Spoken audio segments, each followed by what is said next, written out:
بسم اللہ الرحمن الرحیم۔ اسالیب نثر، پرچہ نمبر 3، جدید نظر ثانی شدہ ایڈیشن، برائے ایم اے اردو، فہرست مضامین، پیش لو، صفحہ نمبر 1، اسلوب کسے کہتے، صفحہ نمبر 3، حصہ اول، صبرت، ازملہ وزی، صفحہ نمبر 5، تعارفی نوٹ، صفحہ نمبر 5، صبرس کا خلاصہ، صفحہ نمبر 7، اردو نثر کے ارتقاء میں صبرس کا درجہ، صفحہ نمبر 8، صبرس ایک تمثیل، صفحہ نمبر 11، صبرس میں اس دور کی معاشرت کی جھلکیاں،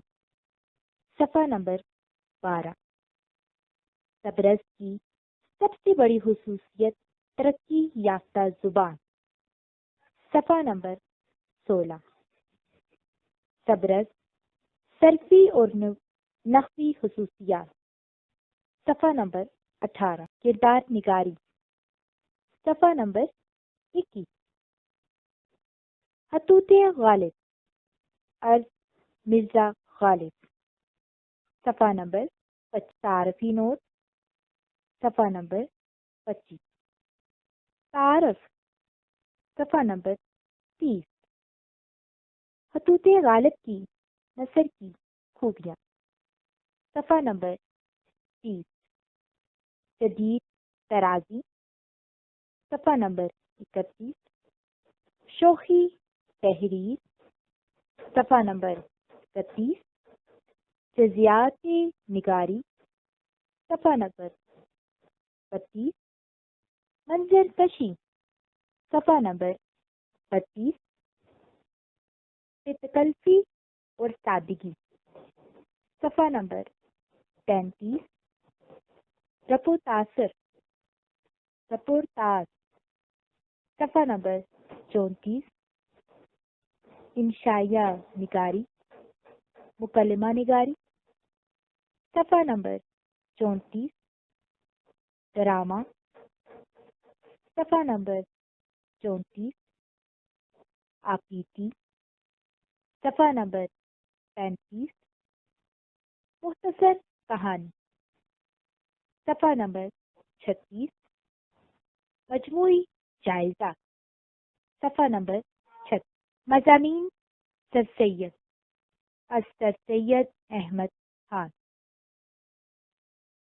صفحہ نمبر 37، تعارفی نوٹ، صفحہ نمبر 37، مضمون کیا ہے، صفحہ نمبر 40، سر سید مضمون نگاری کے بانی، صفحہ نمبر 41، سر سید کے مضامین میں فکری موضوعات، صفحہ نمبر 44، مضامین سر سید کے اسلوب نگارش، صفحہ نمبر 49، مضامین سر سید کے اسلوب نگارش کی خصوصیات، صفحہ نمبر 51، فطری انداز، صفحہ نمبر 51، مداح نگاری اور مطلب نویسی،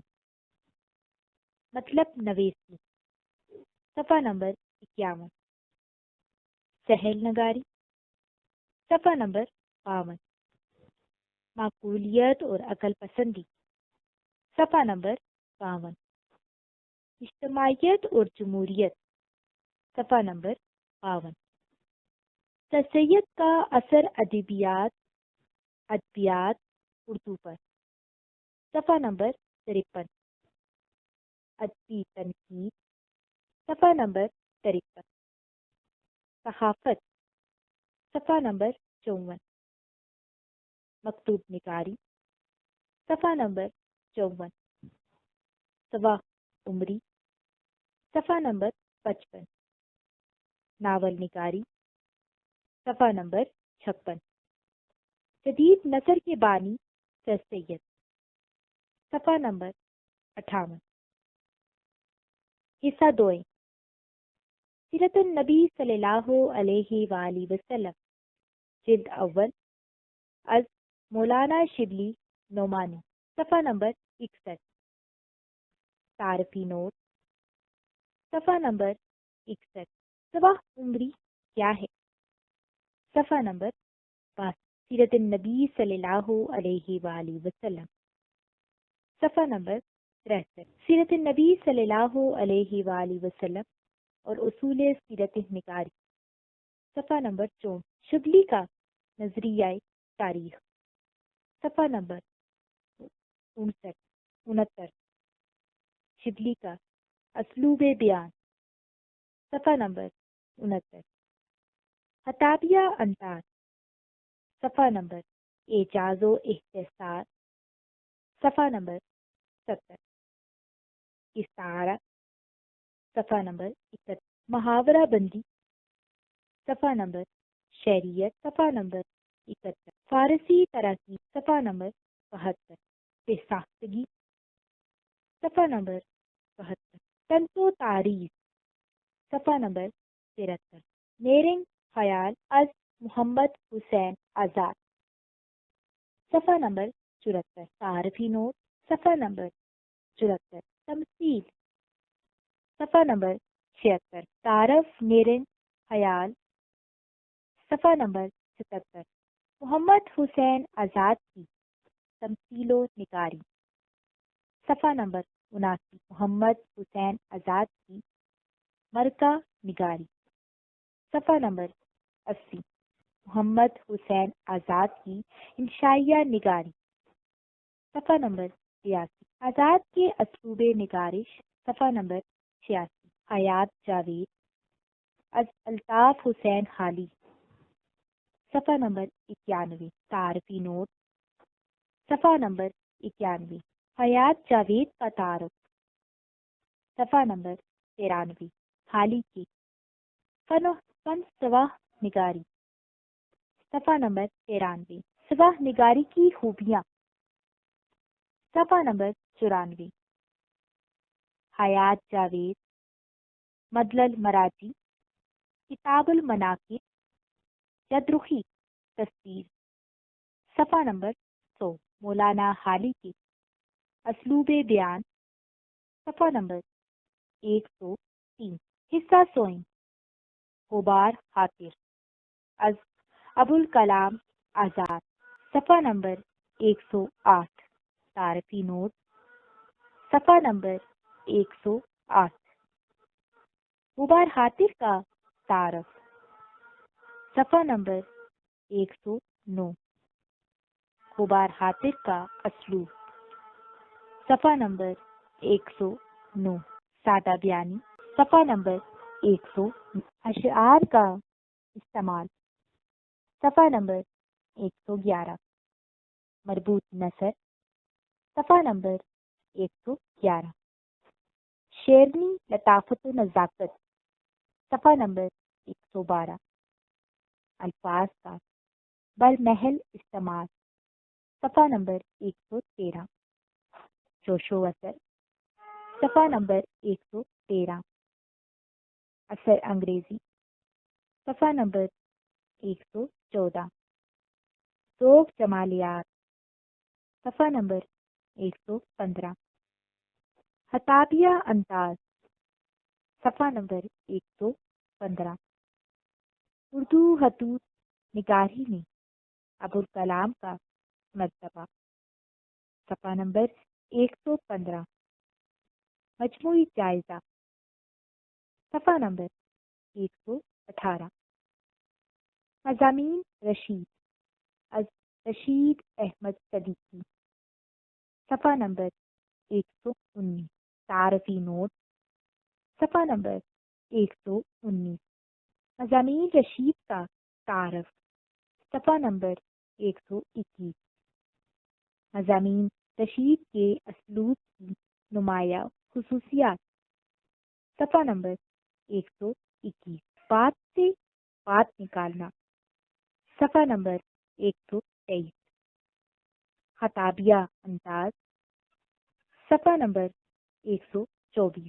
قول محال، صفحہ نمبر 125 طنز و مزاح، صفحہ نمبر 126 مجموعی جائزہ، صفحہ نمبر 126 شخصیت نگاری، صفحہ نمبر 127 مرکہ نگاری، صفحہ نمبر 128 انشائیہ، صفحہ نمبر 128 رشید احمد صدیقی کے فنی مقامیت، صفحہ نمبر 128 رشید احمد صدیقی کے طنز و مزاح، صفحہ نمبر 130 مقامات عبدالحق از مولوی عبدالحق، صفحہ نمبر 134 عارفی نوٹ، صفحہ نمبر 134 مقدمہ نگاری کیا ہے، صفحہ نمبر 135 مولوی عبدالحق کی مقدمہ نگاری، صفحہ نمبر 135 مولوی عبدالحق کے اسلوب مقدمات کی روشنی میں، صفحہ نمبر 141 مولوی عبدالحق کا تنقید و تحقیق مقدمات کی روشنی میں، صفحہ نمبر 147 نذیر احمد کی کہانی از مرزا فرحت اللہ بیگ، صفحہ نمبر 150 حصہ چارم تعارفی نوٹ، صفحہ نمبر 150 خاکہ نگاری سے کیا مراد ہے، صفحہ نمبر 151 مولوی عبدالحق کی خاکہ نگاری، صفحہ نمبر 152 مرکہ نگاری سے کیا مراد ہے، صفحہ نمبر 156 نذیر احمد کی کہانی اور مرکہ نگاری، صفحہ نمبر 157 مرزا فرحت اللہ بیگ کے اسلوب کی خصوصیات، صفحہ نمبر 157 ظرافت اور سنجیدگی کا امتزاج، صفحہ نمبر 158 شگفتگی اور ظرافت، صفحہ نمبر 159 اصلاح معاشرہ اور مقصدیت، صفحہ نمبر 160 رنگینی اسلوب، صفحہ نمبر 160 زبان کی پھلاوٹ، صفحہ نمبر 160 کہانی یا قصہ پن، صفحہ نمبر 162 جزیات نگاری، صفحہ نمبر 162 مرزا فرحت اللہ کی مزاح نگاری، صفحہ نمبر 163 شہاب نامہ از قدرت اللہ شہاب، صفحہ نمبر 166 شہاب نامہ کا تعارف، صفحہ نمبر 166 آپیتی کیا ہے، صفحہ نمبر 167 آپیتی کا فن کیا ہے، صفحہ نمبر 168 شہاب نامہ کی خصوصیات، صفحہ نمبر 159 صفحہ نمبر 169 تصوف، صفحہ نمبر 170 شہاب نامہ حقیقت یا افسانہ، صفحہ نمبر 173 شہاب نامہ کے اسلوب، صفحہ نمبر 175 مجموعی جائزہ، صفحہ نمبر 178 حصہ پنجم اہم اقتباسات کی تشریح، صفحہ نمبر 179 نمونے کا پرچہ، صفحہ نمبر 196 آپ پرچہ کیسے حل کریں گے، صفحہ نمبر 198 بسم اللہ الرحمن الرحیم، صفحہ نمبر 3 اسلوب کسے کہتے ہیں، اسلوب بہرحال ہر شخص کی بات، اس کے انداز گفتگو اور طرز تحریر میں موضوع اور مواد کے ساتھ ہیت اور صورت کو ہم آہنگ کر کے ایک مخصوص شکل دینے کا نام ہے۔ جو لوگ اس صلاحیت سے محروم ہوتے ہیں وہ ہزاروں صفحے لکھنے کے باوجود کسی اسلوب کے حامل نہیں ہوتے۔ بظاہر تو اسلوب الفاظ کے مجموعے کا نام ہے، لیکن الفاظ کے صحیح استعمال اور فکروں کی مناسب و دروبر کے پیچھے لکھنے والے کی پوری ذہانت و فطانت کا ہاتھ ہوتا ہے۔ اسلوب کو ادب کی جان اور فن کا ایمان کہا جائے تو بے جان نہیں ہے۔ اس کے بغیر ادب اور فن کا تصور ہی ناممکن ہے۔ لیکن اسلوب کیا ہے؟ اس کی تشکیل کس طرح ہوتی ہے؟ کون سے عناصر ہیں جو اس کو ایک مخصوص صورت دیتے ہیں؟ ان سوالوں کا جواب آسان نہیں ہے، کیونکہ اسلوب کا مسئلہ بہت پیچیدہ اور الجھا ہوا ہے۔ کسی ادیب کے اسلوب کی صحیح حقیقت واضح کرنے کے لیے ادیب کی ذہانت و فطانت کا پوری طرح تجزیہ کیا جانا ضروری ہے۔ الفاظ بے جان چیز نہیں، ان میں تو لکھنے والے کی ذہانت کا لہو رواں دواں ہوتا ہے۔ اسی لیے وہ لکھنے والے کے اسلوب میں زندگی سے بھرپور نظر آتے ہیں اور خود ان کے اندر ایک رواں دواں کی کیفیت محسوس ہوتی ہے۔ لیکن اسلوب میں الفاظ کی زندگی اور جولانی کے بھی کچھ محرکات ہوتی ہیں، وہ بھی اپنا ایک پس منظر رکھتی ہیں۔ اس کے پیچھے لکھنے والے کی پوری شخصیت کا، اس کا پورا ماحول، اس کے ماضی کی پوری روایات اور اس کے ماضی اور مستقبل کے تمام تصورات اپنا کام کرتے رہتی ہیں۔ ان سب کے ہاتھوں اس کا ایک مزاج بنتا ہے اور اس مزاج کی عکاسی پوری طرح اسلوب میں ہوتی ہے۔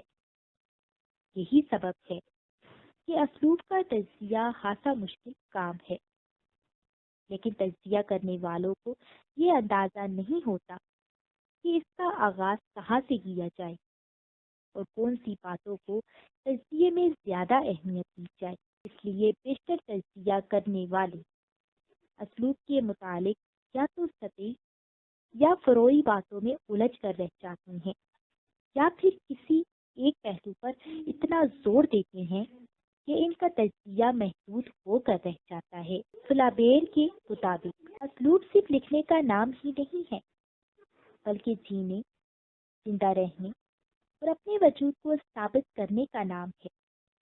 اسلوب اپنے وقت کی عام زبان سے ضرور تعلق رکھتا ہے، لیکن اس کے باوجود ایک مخصوص اسلوب کی زبان اپنے زمانے کی زبان سے مختلف ہوتی ہے۔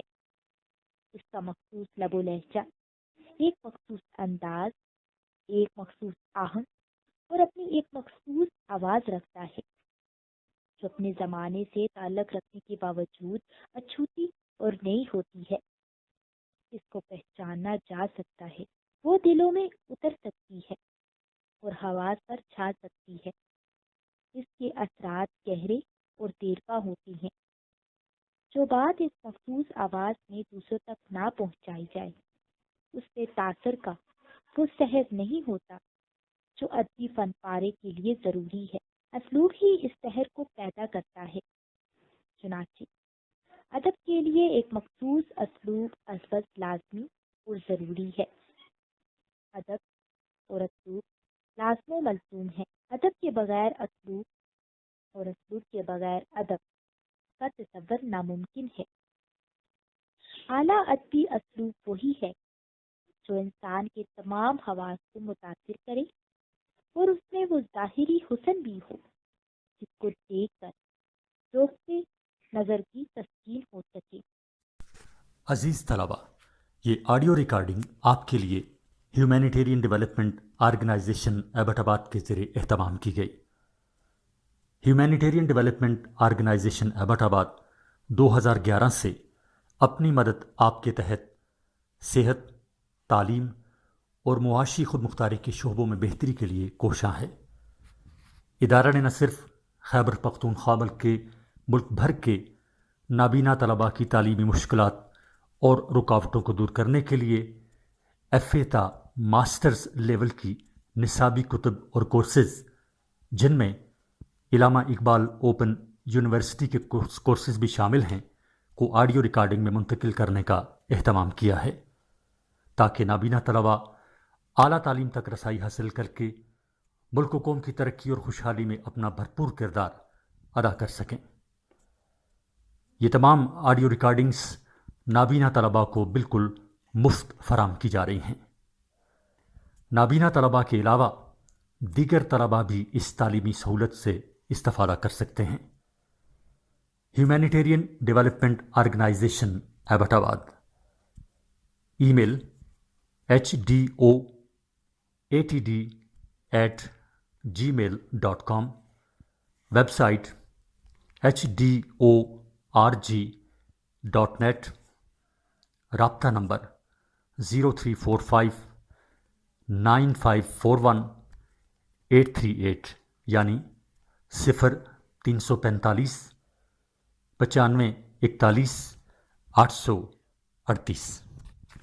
بسم اللہ الرحمن الرحیم۔ صفحہ نمبر 5، حصہ اول، تبرز از ملا وجی، تعارفی نوٹ، ولادت 923 ہجری تقریباً، تخلص وجی، اصل نام اسد اللہ، تبرز کا سنہ تصنیف 1240 لگ بھگ بقول ڈاکٹر ظہور احمد عوام۔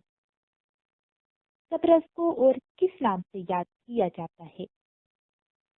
حسن و دل، حسن و دل۔ قصہ حسن دل کا مصنف کون ہے؟ یحییٰ ابن سبق فتاحی نیشا پوری۔ تبرز میں کل کتنے کردار ہیں؟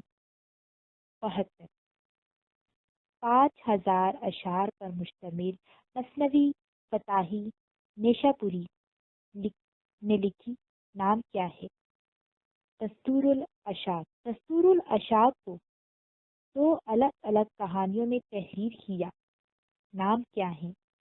نمبر 1 شب ستانی خیال، نمبر 2 حسن و دل۔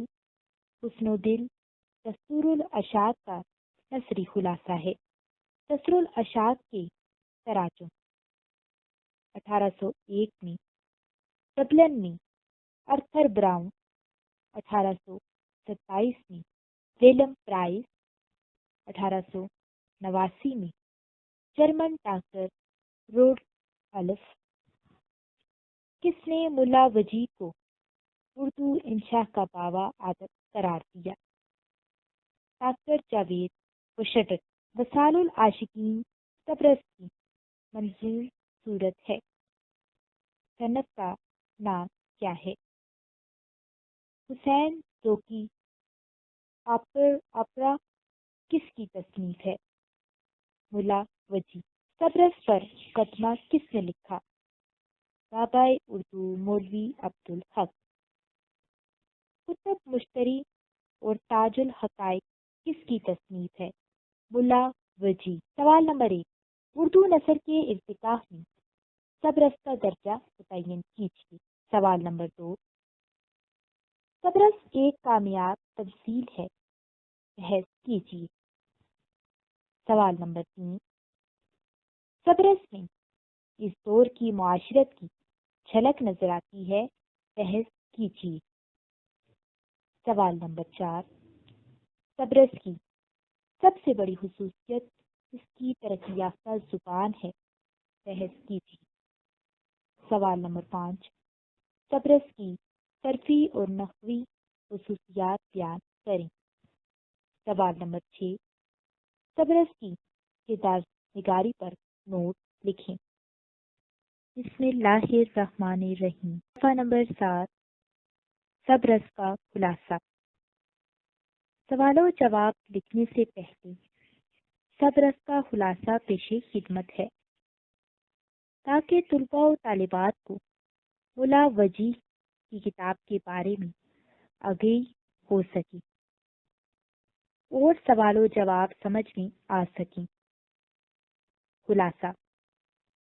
قصے کا خلاصہ یہ ہے کہ ایک طرف عقل اور عشق آپس میں دست و گریبان ہیں، تو دوسری جانب دل اور حسن معرکہ زن ہیں۔ عقل مغرب کا بادشاہ ہے، جبکہ عشق مشرق کا حکمران۔ عقل کا ملک یونان ہے، حسن نامی لڑکی عشق کی بیٹی ہے، اور دل عقل کا بیٹا ہے۔ جب دل ذرا سیانہ ہوا تو اس نے کہیں سے آب حیات کا ذکر سنا اور اس کی تلاش میں دیوانہ ہو گیا، اور اپنے جاسوس نظر کو اس تلاش میں روانہ کرتا ہے۔ نظر کو پتہ چلا کہ کوئے کاف کی اس بار شہر دیدار اور اس میں رخسار نام کا ایک باغ ہے۔ اس باغ میں ایک چشمہ ہے جس کو دہن کہتی ہیں۔ اس چشمے میں آبی حیات ہے۔ بڑی مشکلات کا سامنا کرتے ہوئے نظر رخسار کے باغ میں پہنچنے میں کامیاب رہا اور حسن سے ملاقات کی، اور دل کی بے چینی کی کیفیت اس انداز میں بیان کی کہ حسن نے بھی بےتاب ہو کر اپنا غلام، جس کا نام خیال ہے، نظر کے ساتھ روانہ کیا کہ وہ دونوں شہر بدن میں دل سے ملاقات کریں۔ خیال نے حسن کی تصویر کھینچ کر پیش کی، اور دل حسن پر ہزار جان سے فدا ہو گیا، اور نظر کے مشورہ سے شہر دیدار کا رخ کیا۔ لیکن عقل اور عشق کے درمیان لڑائی چھڑ جاتی ہے، اور عشق کی فوجوں کو شکست کا منہ دیکھنا پڑتا ہے، اور اس کی فوج بکھر جاتی ہے۔ حسن بھی عقل پر حملہ آور ہو جاتا ہے، لیکن دل اس کا نشانہ بن جاتا ہے۔ اس طرح دل کو گرفتار کر کے حسن کے قدموں میں ڈال دیا جاتا ہے۔ اس طرح دل اور حسن کی ملاقات ہوتی ہے، مگر رقیب ان کے پیچھے لگ جاتا ہے، اور دوسری جانب عقل اور عشق کی پرانی دشمنی کا حل یہ تجویز کیا جاتا ہے کہ عقل بادشاہ عشق کا وزیر بن جائے۔ چنانچہ عقل اور عشق دونوں کے مشورے سے حسن کی شادی کر دی جاتی ہے، اور اس طرح خوشیاں بحال ہو جاتی ہیں۔ سوال: اردو نثر کے ارتکاب میں سبرس کا درجہ متعین کیجیے۔ جواب: ملا وجی کی سبرس اردو کی پہلی نثری تصنیف ہے، جس کا سن تالیف 1635 ہجری سے لے کر 1640 ہجری کے لگ بھگ ہے۔ اس کتاب کے مطالعے سے اس دور کی نمود پذیر زبان اردو یا دکنی زبان اور اس معاشرے کے سماجی خیالات و کیفیات سے آگاہی حاصل ہوتی ہے۔ اردو زبان کے ارتقاء کو سمجھنے کے لیے یہ کتاب کلیدی حیثیت کی حامل ہے۔ بابائے اردو مولوی عبدالحق نے اس کتاب کو 1932 میں دریافت کر کے مقدمہ کے ساتھ چھپوا کر دنیائے ادب کے سامنے پیش کیا۔ اردو نثر کی اولین تصنیف سے لے کر سبرس تک کا عرصہ کافی طویل ہے۔ چونکہ یہ دور نثر کے آغاز کا ہے، اس لیے یہ مستقل طور پر تصانیف کا حامل نہیں۔ یہ بھی ممکن ہے کہ اس عہد کی بعض تصانیف دست و برزمانہ کی نظر ہوتی ہیں۔ بہر صورت اب تک طویل جدوجہد اور کوشش کے باوجود اس دور کے جن مصنفین کا سراغ مل سکا ہے، اس کی تعداد بہت قلیل ہے، اور نثری تصانیف کی تعداد 100 سے زیادہ نہیں۔ امیر خسرو کی بعض چیزوں کو چھوڑ کر، جن کے متعلق ابھی وثوق سے یہ نہیں کہا جا سکتا کہ وہ انہی کی ہیں، نثری سرمائے کی تخلیق کا آغاز دکن اور گجرات میں ہو چکا تھا۔ مثنویوں اور نظموں کے علاوہ نثری نمونے بھی ملتے ہیں، جو اخلاق و تصوف کے چند رسائل ہیں۔ اب تک اس دور میں مذہبی تصانیف پیش کرنے والے چند مصنفین کا پتہ چلا ہے۔ ان کے نام یہ ہیں: شیخ کنج العالم، خواجہ بندہ نواز، قیس دراز، شمس الاشاق شاہ میراثی، شاہ برہان الدین جانب، شاہ امین الدین آلہ، شاہ میراثی خدانما، مولانا عبداللہ، میرا یعقوب، سید شاہ محمد قادری، شاہ ولی اللہ قادری، حلف شاہ حبیب اللہ قادری، محمد باقر آگا، شرف الملک مولانا محمد غوث اور قاضی بدر الدولہ۔ ان سب مصنفین کی تصانیف جو کہ مذہبی عقائد اور فقہ و حدیث کے موضوع سے متعلق ہیں اور بیشتر رسائل کی صورت میں ہیں، ان میں بعض فارسی اور عربی کی کتب و رسائل کے تراجم ہیں اور بعض ان سے ماخوذ، اس لیے ان سب کا اسلوب بیاں ایک جیسا اور یکساں ہے۔ ان مصنفین کا عام انداز تشریحی اور توضیحی ہے، جو انہوں نے اپنے مخاطب لوگوں کو مسائل اور عقائد اسلام سمجھانے کی غرض سے اختیار کیا ہے۔ اس اعتبار سے بقول پروورب بھی یہ نثر تشریحی ایکسپلینیٹری ہے۔ مذہبی موضوعات کے لیے یہ اسلوب نہایت مناسب اور موزوں ہے۔ یہ تحریریں سادہ ہیں اور ان میں ادبیت کم پیدا ہو سکی، کیونکہ موضوع خشک اور غیر دلچسپ ہے، اس لیے ادب کی تخلیق کے خیال کا فقدان ہے۔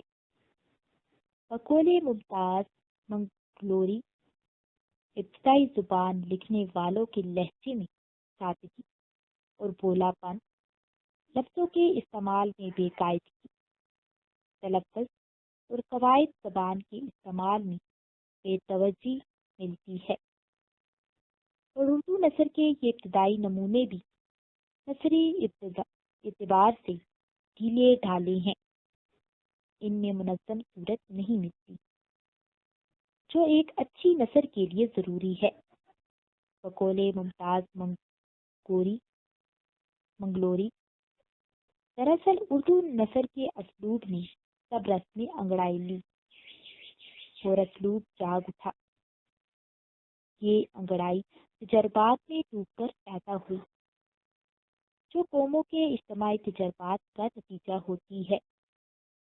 وجیح نے صبرس میں پوری کوشش کی کہ زبان ہندوستان کو اس طریقے سے پیش کرے کہ وہ مروجہ معیاری اسالیب کے قریب پہنچ جائے، مگر پوری کوشش کے باوجود فارسی اسالیب تک نہیں پہنچ سکے۔ ان معیاری اسالیب تک پہنچنے کی کامیاب ترین کوشش تحسین کی نو طرز مرثا ہے، جو فورڈ ویلم کالج کی نثر کے قریب کے زمانے سے لکھی گئی۔ مشہور محققین اور نقادوں کے اقتباسات کے مطالعے کا حاصل یہ ہے کہ وجیح کی نثر صبرس اپنی ہم اثر نثر سے ضرور جدا اور منفرد ہے۔ وجیح کی ہم اثر نثر کو اگر کچھ بلندی اور اہمیت حاصل ہے تو صرف اس قدر کہ اس سے ہم کو اردو نثر کے ارتقاء کا پتہ چلتا ہے۔ تقابلی جائزے سے صبرس اپنی ہم اثر نثر سے ادبی نگاہ سے بدر جہاں عرفہ و اولا ہے۔ جدید نثر کا بیج فورڈ ویلم کالج میں بویا گیا اور دلی کالج میں اس نے جڑ پکڑی اور علی گڑھ میں تناور درخت بن کر برگ و بار لایا۔ رکا فورڈ ویلم کالج کی تصانیف میں سب سے سلیس، دلچسپ اور ٹکسالی زبان میرامن کی باغ و بہار کی ہے۔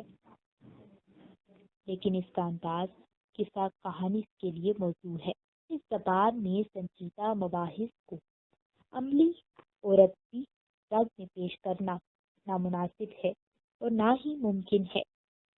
یہ کارنامہ دلی کالج کے نامور اساتذہ نے سر انجام دیا، جنہوں نے اردو نثر کو اس قابل بنایا کہ وہ سنجیدہ مباحث پر اظہار و خیال اور اعلیٰ تعلیم کا وسیلہ بن سکے۔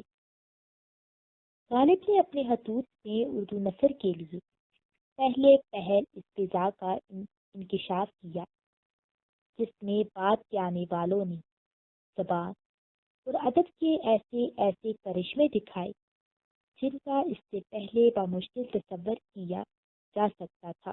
سر سید اور ان کے رفقا نے اردو ادب کے بیشتر موضوعات پر جو تصانیف پیش کی ہیں ان کو مختلف اسالیب کے اعتبار سے بنیادی یا معیاری قرار دے سکتی ہیں۔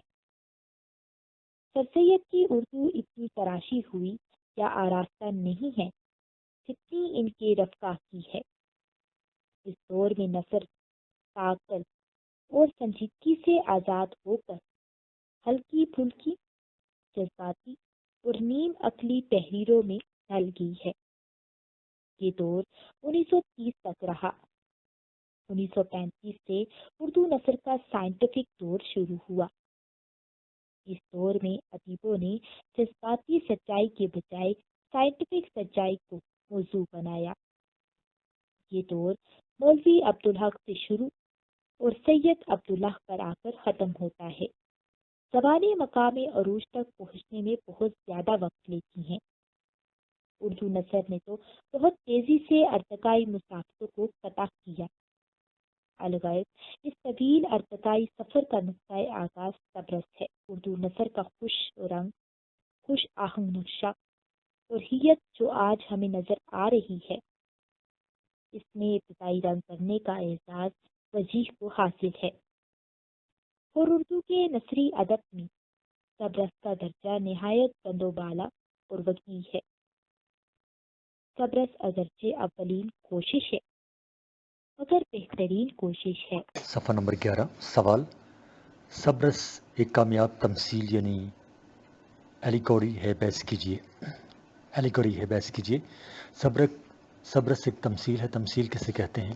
یہ لفظ ہماری لغات میں تو مثال دینے کے معنی میں استعمال ہوتا ہے، لیکن اب یہ لفظ تمثیل انگریزی میں لفظ ایلیگوری کے ترجمہ پر استعمال ہونے لگا ہے۔ یعنی تمثیل انشا پردازی کی اس طرز کو کہتے ہیں جس میں کسی تشبیہ یا استعارہ کو یا انسان کے کسی جذبے مثلا غصہ، نفرت، محبت وغیرہ کو مجسم یعنی پرسونیفائی کر کے یا پھر دیوی دیوتاؤں کے پردے میں کوئی قصہ گھڑ لیا جاتا ہے۔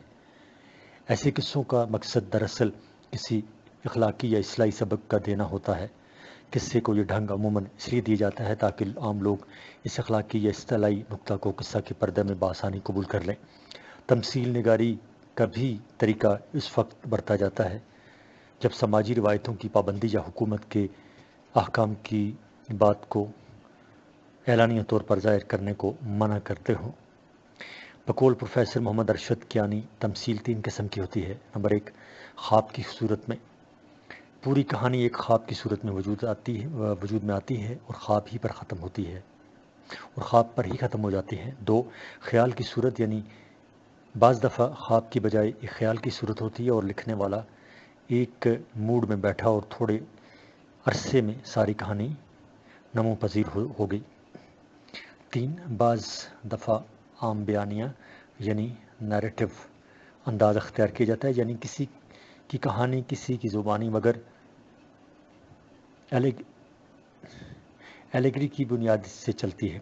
یہ تشخصات جس قدر قریب الفہم اور دلچسپ ہوں گے اور مماثلتیں جتنی زیادہ قریبی ہوں گی، کہانی اتنی ہی زیادہ زود فہم ہوگی۔ 3، اس طرح صبرس تیسری قسم کی تمثیل ہے۔ اگر یہ قصہ صوفیانہ مسلک کا آئینہ دار ہے مگر اپنے اسلوب اور بیان میں ایک کامیاب تمثیل ہے۔ اس میں حسن و عشق اور عقل و دل کی جنگ کو بڑی خوبصورت اور کامیاب تمثیل کے رنگ میں پیش کیا گیا ہے۔ صفحہ نمبر 12 ہر ملک اور قوم میں تمثیلی قصے ملتے ہیں۔ سنسکرت میں ہمت پدیش، فارسی میں انوار سہیلی اور منطق الطیر میں عربی میں اخوان السقا وغیرہ اس طرح کی مشہور کتابیں ہیں۔ جن ممالک میں دیومالا یعنی علم الاسنام کا رواج رہا ہے، وہاں کے مصنفین کو تمثیلی قصے لکھنے میں بڑی سہولت رہی ہے۔ چنانچہ ہندی یا سنسکرت کے ادب میں جہاں دولت یا علم کو مجسم کرنے کی ضرورت پڑی، وہاں لکشمی یعنی دولت اور سرستی یعنی علم کے کردار پیش کر دیے۔ فرانسیسی اور انگریزی ادب میں یونانی دیومالا سے کام لیا گیا۔ حسن کو مجسم صورت میں پیش کرنا ہوتا تو زہرہ اور آگ کو کیوپٹ کی شکل میں پیش کر دیا، مگر اسلام میں چونکہ اصنام پرستی کی اجازت نہیں، اس لیے مسلمان ادیبوں کو ان غیر مجسم کیفیات کو مجسم اور جاندار بنانے کے لیے دقت پیش آئی، سوائے اس کے کہ وہ انہی کو مجسم کر دیں، یعنی عشق کو عشق اور حسن کو حسن ہی کہیں، اور کوئی صورت ان میں جان ڈالنے کی نہ تھی۔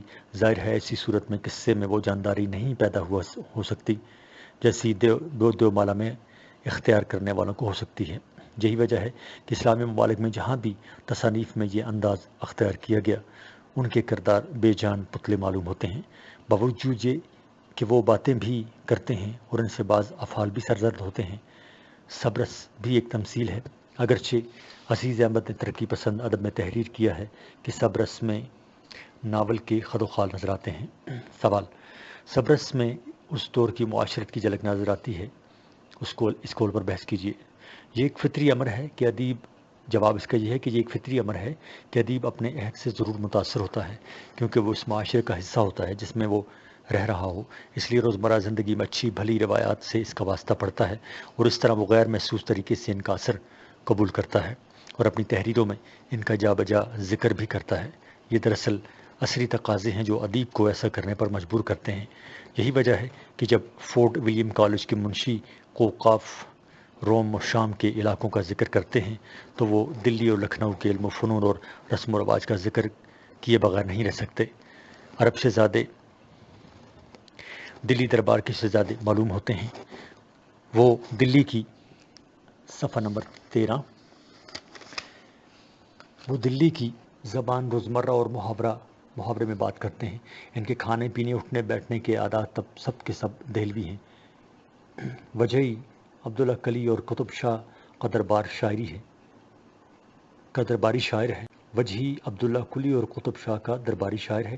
اس کے عہد میں علوم و فنون کا بہت چرچا تھا، بڑے بڑے عالم فاضل اور شاعر اس کے دربار سے وابستہ تھے۔ فارسی کی مشہور کتاب برہان قاطع اسی کے دور میں وجود میں آئی۔ طب پر بعض مستند کتابیں بھی اسی دور میں بھی لکھی گئیں۔ ایسے حالات میں جب ماحول علمی اور ادبی ہو، دولت کی فراوانی ہو، ہر طرف امن و سکون ہو، تو ادبی شاہکار وجود میں کیوں نہ آئیں؟ اور یہ بھی ناممکن ہے کہ کوئی فن پارہ اپنے عہد کی سیاسی، معاشرتی، مذہبی اور اخلاقی اثرات سے پاک ہو، بلکہ بدیہی امر ہے کہ ہر فن پارہ اپنے عہد کے اثرات کے پس منظر میں وجود میں آتا ہے۔ کوئی معاشرہ جن مذہبی، اخلاقی، معاشرتی اور سیاسی روایات و اقدار سے وجود پاتا ہے، وہ اقدار و روایات اس معاشرے کی مجموعی کیفیت کی آئینہ دار ہوتی ہیں، اور ہم عصر ادب میں ان کی جھلک بڑی نمایاں ہوتی ہے، اور مستقبل کا نفاذ ماضی کے ان شاہکاروں کے مطالعے سے اس دور کی معاشرتی، اخلاقی، مذہبی، سیاسی اور اقتصادی تاریخ مرتب کرتا ہے۔ اردو ادب میں بے شمار مثالیں موجود ہیں، خصوصاً مکتوبات غالب اس کا بہترین نمونہ ہیں۔ شاعر اور ادیب تو معاشرے کی جان اور سوسائٹی کی آنکھ ہوتے ہیں، وہ بے حد حساس اور ذہین ہوتے ہیں۔ جس بات کو عام آدمی نظر انداز کر جاتا ہے، وہ بات ان کی نظروں میں بڑی اہم ہوتی ہے۔ وجہی تو اپنے دور کا ایک فعال اور زندہ ادیب تھا، جس کا تعلق دربار کے علاوہ معاشرے کے ہر طبقہ کے لوگوں کے ساتھ بہت گہرا تھا۔ وہ اپنی ہم عصر معاشرتی، مذہبی اور اخلاقی فضا کا ایک حصہ تھا، اور اس کا گہرا شعور رکھنے کے ساتھ ساتھ اس سے کافی حد تک متاثر بھی تھا، حتیٰ کہ وہ خود اپنی ذات کے حوالے سے ان روایات و اقدار اور میلانات کو متاثر کرنے کی صلاحیت بھی رکھتا ہے۔ جب داخلی محسوسات اور خارجی عوامل اور محرکات سے نشو و نما پا کر زندگی کی نئی جہتیں اس پر آشکارا ہوتی ہیں، تو وہ اپنے ان تجربات اور مشاہدات سے معاشرے کو بھی متعارف کراتا ہے۔ ایک مخلص اور دیانتدار ادیب کا یہ فرض ہے کہ وہ اپنے تجربے اور مشاہدے کو منوعاً اپنے قاری تک پہنچائے۔ وجہ کی اپنے ہم اثر معاشرتی رجحانات پر گہری نظر ہے۔ یہی وجہ ہے کہ وہ قصہ حسن و دل لکھنے کے باوجود اپنے عہد کے معاشرتی رویوں اور اخلاقی احوال کا ذکر کرنے سے نہیں چوکتا۔ صفحہ نمبر 14۔ صبرس عبداللہ قلی کتب شاہ کی فرمائش پر وجی نے لکھی۔ اس کتاب میں حسن و دل اور عشق و عقل کے معاملات نثر میں لکھے ہیں۔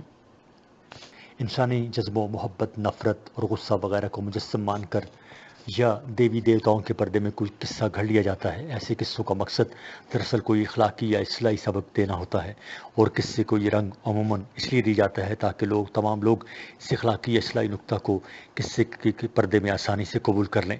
تمثیل کا یہ طریقہ اس وقت بھی برتا جاتا ہے جب سماجی روایتوں کی پابندیاں یا حکومت کے احکامات بات کو اعلانیہ طور پر ظاہر کرنے سے منع کرتے ہوں۔ وجی نے اس طرح سے تحریر سے خوب فائدہ اٹھایا، اپنے تبخر علمی تجربات کی وسعت اور مشاہدہ کی گہرائی سے فائدہ اٹھاتے ہوئے اپنے عہد کے معاشی، سیاسی، سماجی، مذہبی اور اخلاقی رویوں پر تمثیلی انداز میں روشنی ڈالی ہے۔ وجی عبداللہ قلی قطب شاہ کا درباری شاعر اور ادیب ہے۔ وہ دربار سے وابستہ تھا اور اس سیاسی عمل کا حصہ ہے، اس لیے اس کی نظر درباری معاملات پر بڑی گہری ہے۔ وہ قدیم ایشیائی حکومتوں کے رنگ ڈھنگ اور ان کی سیاسی حکمت عملی سے خوب آگاہ ہے۔ وہ ان قدیم مطلق العنان حکومتوں کے درباروں میں ہر قسم کی سیاسی سازشوں اور جوڑ توڑ سے واقف ہے۔ یہی وجہ ہے کہ جب اس کے قصے میں کبھی دربار سجتا ہے یا سیاسی مسائل پیدا ہوتے ہیں تو وجی کا قلم اس کی تمثیل کی آڑ میں اپنے دربار کی تمام تر سیاسی حکمت عملیوں کا ذکر کرنے بیٹھ جاتا ہے۔ وہ شہزاد کے عام اخلاقی رویوں کا ذکر بھی کرتا ہے۔ وہ شہزادوں کے عام اخلاقی رویوں کا بھی ذکر کرتا ہے اور شہزادی کی شراب نوشی کا جواز بھی تلاش کرتا ہے۔ وہ دربار سرکار کے معاملات سے خوب واقف ہے۔ اس واقفیت سے اس نے اپنی کتاب میں خوب کام لیا ہے۔ وہ حرم شاہی کے حال احوال اور رسم و رواج سے بھی آگاہ ہے، اس لیے موقع بموقع ان کا ذکر کرتا ہے۔ وجی صوفی ہے۔ شہزادہ دل کی شراب نوشی کے جواز کی تعویل میں جو نیم رندانہ نیم صوفیانہ تقریر کی ہے یا دوسروں سے رازداری جاسوسی کا بیان کرتا ہے تو گویا اپنے زمانے کے واقعات اور خیالات کا چربہ اتارتا ہے۔ صفحہ نمبر 15۔ صبرس میں جا بجا اس زمانے کی معاشرت اور تہذیبی و تمدنی زندگی کی جھلکیاں ملتی ہیں۔ اس زمانے کے طرز بود و باش، خوراک، لباس، وضاقتہ، ظروف، زیورات، حکومت و حکمت، تجارت و معیشت، غرض یہ کہ ہر پہلو سے اس زمانے کی معاشرتی زندگی کے آثار کی تصویر نظر آتی ہے، جس سے معلوم ہوتا ہے کہ مصنف ایک زندہ معاشرے کا ایک نکتہ رس ادیب ہے جس نے اپنے عہد کی معاشرتی زندگی کو بڑی گہری نظر سے دیکھا ہے اور اس کے خد و خال کو بڑی چابک دستی سے احاطۂ تحریر میں لایا ہے۔ صبرس اگرچہ ایک تمثیل ہے مگر اس کے مطالعے سے اس عہد کی معاشرتی زندگی، افکار اور رجحانات کی ایک مکمل تصویر آنکھوں کے سامنے آ جاتی ہے۔ صبرس کے مطالعہ سے پتہ چلتا ہے کہ اس دور کا معاشرہ ایک سیدھا سادہ کھاتا پیتا اور بامروت معاشرہ تھا جس میں روایات و اقدار کو فوقیت حاصل تھی۔ عام لوگ تصوف کی طرف مائل تھے، عام زندگی پر تصوف کا رنگ گہرا تھا اور لوگ زیادہ ادبی ذوق کے حامل تھے۔ عام لوگ مذہبی رجحان کے حامل تھے اور اخلاقی قدروں کی بالادستی پر یقین رکھتے تھے۔ اخلاق و کردار کی عام خصوصیات مثلاً محبت، شفقت، ہمدردی، ذمہ داری، رواداری، برداشت اور نیک رویے عام تھے۔ رندی اور آزادی کی بھی روایت نظر آتی ہے مگر اس کا برملا اظہار اچھا نہیں سمجھا جاتا تھا۔ عام بے راروی، جنسی میلانات اور بے ایمانہ خواہشات کا اظہار بہت کم ہوتا تھا اور اس کے اظہار کے ذرائع بھی بہت کم تھے، بلکہ ان جذبات کے اظہار کی جرأت اس لیے نہیں ہو پاتی تھی کہ معاشرتی اور اخلاقی دباؤ بہت زیادہ تھا۔ عشق کا اظہار مشرقی روایات کے مطابق محض اشاروں، کنایوں یا پوشیدہ طور پر ہی کیا جا سکتا تھا۔ وزاداری اور رکھ رکھاؤ معاشرتی اقدار میں بڑا اونچا درجہ رکھتے تھے۔ عام اخلاقی کمزوریاں مثلاً بے پردگی، فحاشی، گناہ کی طرف رجحان اور بے حیائی کی طرف عوامی میلان نہ تھا۔ صفحہ نمبر 16۔ سوال: صبرس کی سب سے بڑی خصوصیت ترقی یافتہ زبان ہے، بحث کیجیے۔ وجہ کی زبان محض رکنیت تک محدود نہیں، یہ جواب ہے۔ وجہ کی زبان محض دکنیت تک محدود نہیں، بلکہ اس میں ہندویت یعنی ہندو مت کا اشتراک بھی پایا جاتا ہے۔ وجہی ایک زبان دان تھا، اس نے زبان کا جو نمونہ ہمارے سامنے پیش کیا ہے وہ جب بھی مقبول تھا اور اب بھی مقبول ہے۔ اس طرح ہم اسے زبان تراش کا لقب دے سکتے ہیں۔ صبرس کی سب سے بڑی خصوصیت اس کی ترقی یافتہ زبان اور اس کا اسلوب بیان ہے۔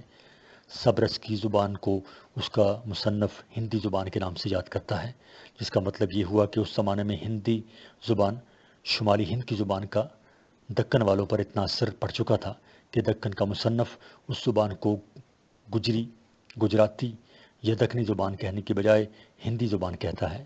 بظاہر تو یہ معمولی بات ہے، لیکن دراصل یہ اس حقیقت کی دائی ہے کہ اردویت نے سب سے پہلے نمایاں طور پر اس کتاب کے زمانے میں اور اس کے زیر اثر ہی دکن میں زور پکڑا۔ شمالی ہند میں مغلوں سے پہلے کے سلاطین کے دور میں جو زبان رائج تھی اس میں عربی فارسی کے الفاظ تو مل جاتے ہیں، لیکن اس کا نقش مسلمانی نہیں ہے، اور اردو زبان کی روح اور سپرٹ مسلمانی ہے۔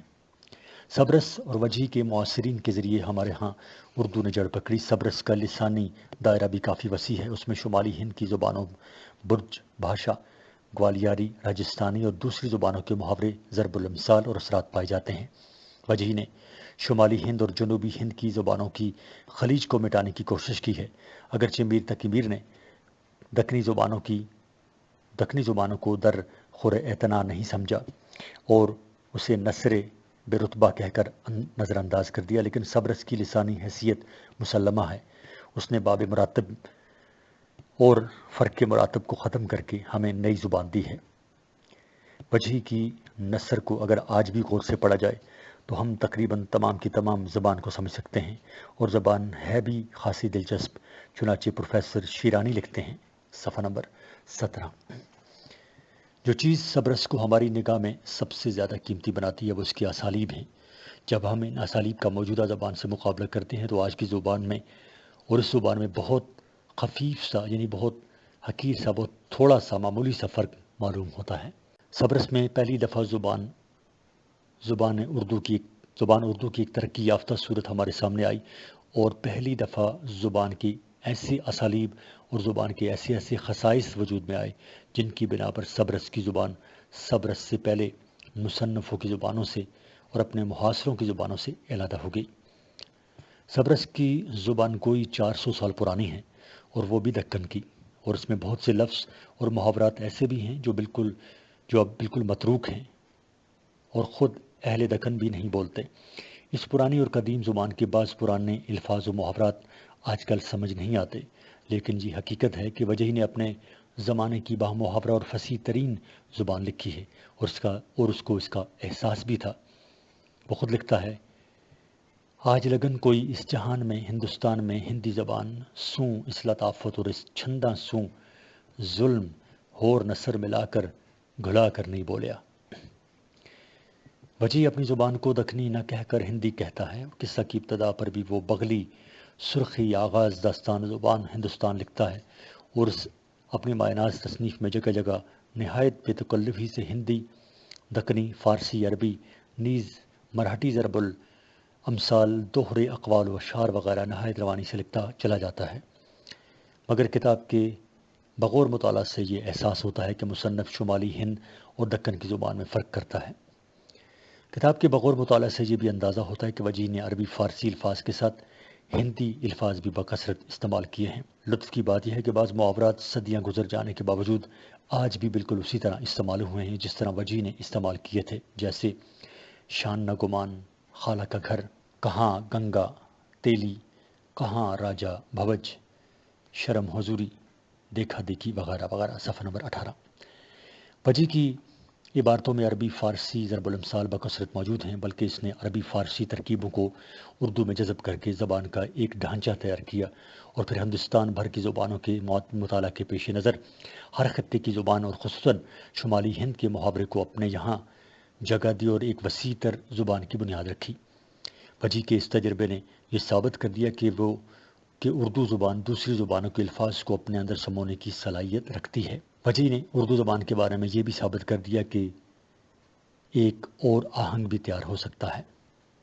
سوال، سبرس کی صرفی و نحوی تراکیب پر جامع نوٹ لکھیں۔ جواب، ہر زبان چونکہ ابتدائی دور میں سادہ اور تصنع اور تاکید سے پاک ہوتی ہے، اس لیے اس دور کی تصانیف میں بھی زبان حد الوسع سادہ اور صاف ہوتی ہے۔ تاہم اولین کوشش ہونے کی بنا پر بعض عبارتوں میں گنجلک پایا جاتا ہے۔ عبارتوں میں فقرات بالعموم چھوٹے چھوٹے اور روابط زیادہ ہیں۔ قوں، سوں، کے اور تے کا استعمال بکثرت ہے۔ اکثر عبارتوں کے مطالعے سے معلوم ہوتا ہے کہ مصنفین سوچ تو فارسی میں رہے ہیں مگر لکھنے کی کوشش اردو میں کر رہے ہیں۔ اس کی وجہ غالباً یہ ہے کہ اکثر و بیشتر مصنفین کے ایرانی النسل ہونے کی وجہ سے ان کی مادری زبان فارسی ہوتی تھی، اور پھر دینی علوم کے متعلق جو کتب و رسائل پیش نظر ہوتے تھے وہ بھی عربی اور فارسی میں ہوتے تھے۔ در این صورت ان کا انداز فکر بھی عربی فارسی کے تابع ہو جاتا تھا کہ جو رسائل یا کتب وہ اردو میں پیش کر رہے ہوتے تھے وہ بھی فی الحقیقت عربی یا فارسی کی کتب ہی کے اکثر تراجم ہوتے تھے۔ تراجم پیش کرنے کی روش کا نئی زبان پر یہ اثر پڑا کہ بعض صورتوں میں فارسی ہی کا مروجہ اسلوب بیان اردو پر چھا گیا، اور بعض تحریریں مغلی اور مسجع صورت میں پیش کی جانے لگیں۔ اس کے علاوہ مصنفین کے لیے اردو میں اپنی انفرادیت کے اظہار کے مواقع بہت کم رہ گئے۔ اس عہد کی تحریروں میں الفاظ کی تکرار بہت ہے، جس سے معلوم ہوتا ہے کہ مصنفین کے پاس الفاظ کا ذخیرہ کم تھا، اور موضوع بالعموم مذہبی ہونے کی وجہ سے زبان بیشتر مذہبی اصلاحات پر مشتمل تھی۔ ان کتب کے مطالعے کے بعد معلوم ہوتا ہے کہ اس دور کے مصنفین کا انداز تشریح اور توضیحی تھا، نیز بعض صورتوں میں نئی زبان پر زیادہ قدرت حاصل نہ ہونے کی وجہ سے وہ اپنی کوششوں میں ناکام رہے۔ صرفی نظام بھی ڈھیلا ہے اور اس میں بے قاعدگی بھی ہے۔ سبرس کے متن میں صرفی اور نحوی نقاط جس مہارت سے استعمال ہوئے ہیں ان سے سبرس کی صرفی اور نحوی خصوصیات کا پتہ چلتا ہے۔ مثلاً نمبر 1، مذکر و مونث دونوں کی جمع آں سے آتی ہے، جیسے بات سے باتاں، بات سے باتاں، کتاب سے کتاباں، رات سے راتاں، بھائی سے بھائیاں، غمزہ کی جمع غمزیاں۔ مذکر و مونث اور جمع کی یہ تراکیب پنجاب میں بھی اسی انداز میں مستعمل ہیں۔ 2، ضمائر بعض تو وہی ہیں جو آج کل مستعمل ہیں، اور بعض ایسے بھی ہیں جو اردو سے مختلف ہیں۔ مثلاً ہم کی جگہ ہمیں، ان کی جگہ انہوں کے ہم کو، کوکی کی جگہ ہمنا، تم کی جگہ تمہیں، اس کی جگہ انہوں کی جگہ انو، نحو جن کی جگہ جنے۔ بے، اس کی جگہ ان بطور اسم اشارہ، وہ کی جگہ یو بطور اسم اشارہ، یہ کی جگہ یو بطور اسم اشارہ۔ 3، نئے کا استعمال دکنی میں بہت بے قاعدہ ہے۔ میر و سودا کے زمانے تک بے قاعدگی کا یہی عالم رہا، جیسے رکیب نے، روسیا نے، بے نصیب نے بولیا۔ 4، فاعل اگر مونث جمع ہے تو اصل فعل بھی جمع ہوگا، جیسے اصل عورتاں اپنے، مرد بغیر دوسرے کو اپنا، حسن دکھلانا گناہ کر جانیتا ہیں، اپنے مرد کو ہر دو جہاں میں اپنا دین و ایمان پہچانتیاں ہیں۔ شمالی ہند کی پرانی اردو میں بھی یہی انداز مستعمل تھا۔ صفحہ نمبر 20۔ 5، مؤنث کی صورت میں حرف اضافت کی جمع آتی ہے، جیسے دریا کے کنارے، کبیاں بہت باتاں ہیں۔ حروف اضافت کی جمع کبیاں ہیں۔ 6، اس طرح ایسی، جیسی، جتنی کی جمع ایسیاں، جیسیاں اور جتنی آتی ہیں۔ 7، ایسے مصادر کی ماضی مطلق جن میں علامت مصدر سے قبل الف یا واو نہیں ہوتا، اس طرح بڑھائی جاتی ہے کہ فعل امر کے آگے الف بڑھا دیا جاتا ہے، جیسے دیکھنا سے دیکھا، مگر دکنی میں الف کی بجائے یا لگایا جاتا ہے، جیسے دیکھنا سے دیکھایا، ملنا سے ملایا اور بھرنا سے بھریا۔ 8، دکنی میں سی کا لفظ مستقبل کے لیے استعمال ہوتا ہے، یعنی سینیے سی، جیسے آئے گا کے لیے آسی اور جائے گا کے لیے جاسی۔ مستقبل بنانے کا یہ طریقہ پنجابی کی ایک شاخ پوٹوہاری میں بھی استعمال ہوتا ہے۔ اس کی وجہ شاید وہ عسکری افراد ہیں جو پنجاب سے دہلی ہوتے ہوئے دکن پہنچے اور پھر وہیں کے ہو رہے۔ بھارتی پنجاب کے مشرقی حصوں میں بھی سی کا لفظ گا کے متبادل کے طور پر استعمال ہوتا ہے۔ 9 مانگتا بمانی چاہتا کے بارے میں عام خیال ہے کہ انگریزوں کی بول چال میں مستعمل تھا اور انہی کی ایجاد ہے، مگر قدیم دکنی اردو میں بھی انہی معنوں میں مستعمل ہے۔ انگریز چونکہ اولاً مدارس کے راستے ہندوستان میں داخل ہوئے، اس لیے یہ لفظ انہوں نے وہاں سیکھا۔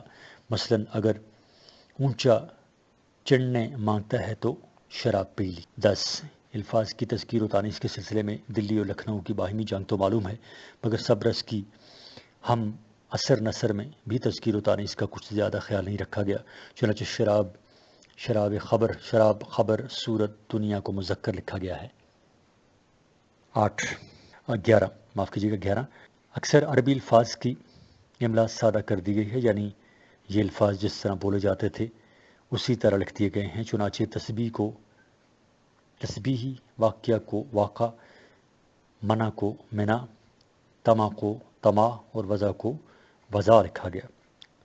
12 لفظوں کی تکرار سے عبارت میں موسیقی اور حسن پیدا ہوتا ہے، اور سب رس میں عبارت کو دلکش بنانے کے لیے یہ طریقہ اختیار کیا گیا ہے، جیسے گھر سے گھر، ذرے زر، شہر سے شہر، جنگل جنگل وغیرہ وغیرہ۔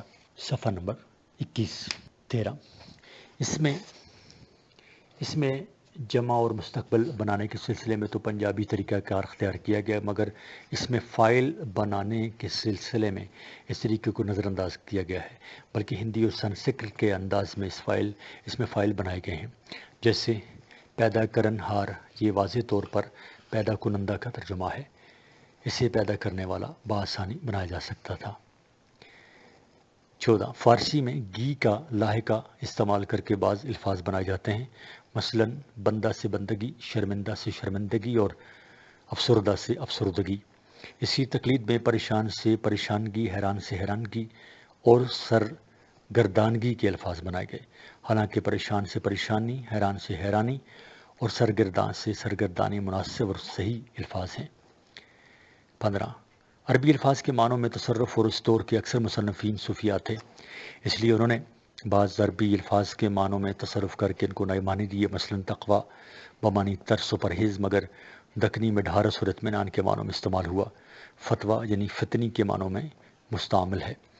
16 عربی اور فارسی کے الفاظ محاورات میں جا و بجا تصرف کیا گیا ہے، اور بعض اوقات جب تک فارسی محاورے کی اصل سے آگاہی نہ ہو اصلی دکنی مفہوم کا پتہ چلانا دشوار ہو جاتا ہے۔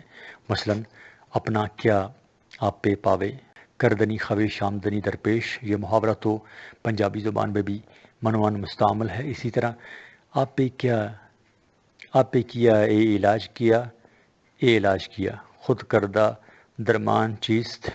سبرس اگرچہ اردو نثر کی پہلی کتاب ہے، مگر وجیح کی دست و قلم نے اس میں قطع نظر دوسری فنی خوبیوں کے صرفی و نحوی لحاظ سے بھی وہ جوہر پیدا کر دیے ہیں کہ یہ خور و دسال زبان دوسری زبانوں کی کہنہ سال معیاری کتابوں سے برابری کا دعویٰ کرتی ہے۔ سوال: سبرس کی کردار نگاری پر نوٹ لکھیے۔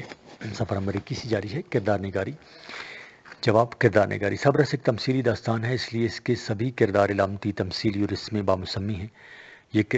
یہ کرداروں سے زیادہ لیبل ہیں، اس حوالے سے وہ ایک رخے اور سپاٹ ہیں، ان میں حقیقی انسانی کرداروں کی گولائی اور جامعیت نہیں پائی جاتی۔ صفحہ نمبر 22 یعنی دل ہے تو دل پھینک، حسن ہے تو دل آویز و دل نگاہ، نظر ہے تو جاسوس، زہد ہے تو پہاڑ، دہن ہے تو معدوم، رقیب غیر ہے تو ولن، لٹ ہے تو زنجیر، غمزہ ہے تو وہم، مبتلا غم کرنے والی مصیبت۔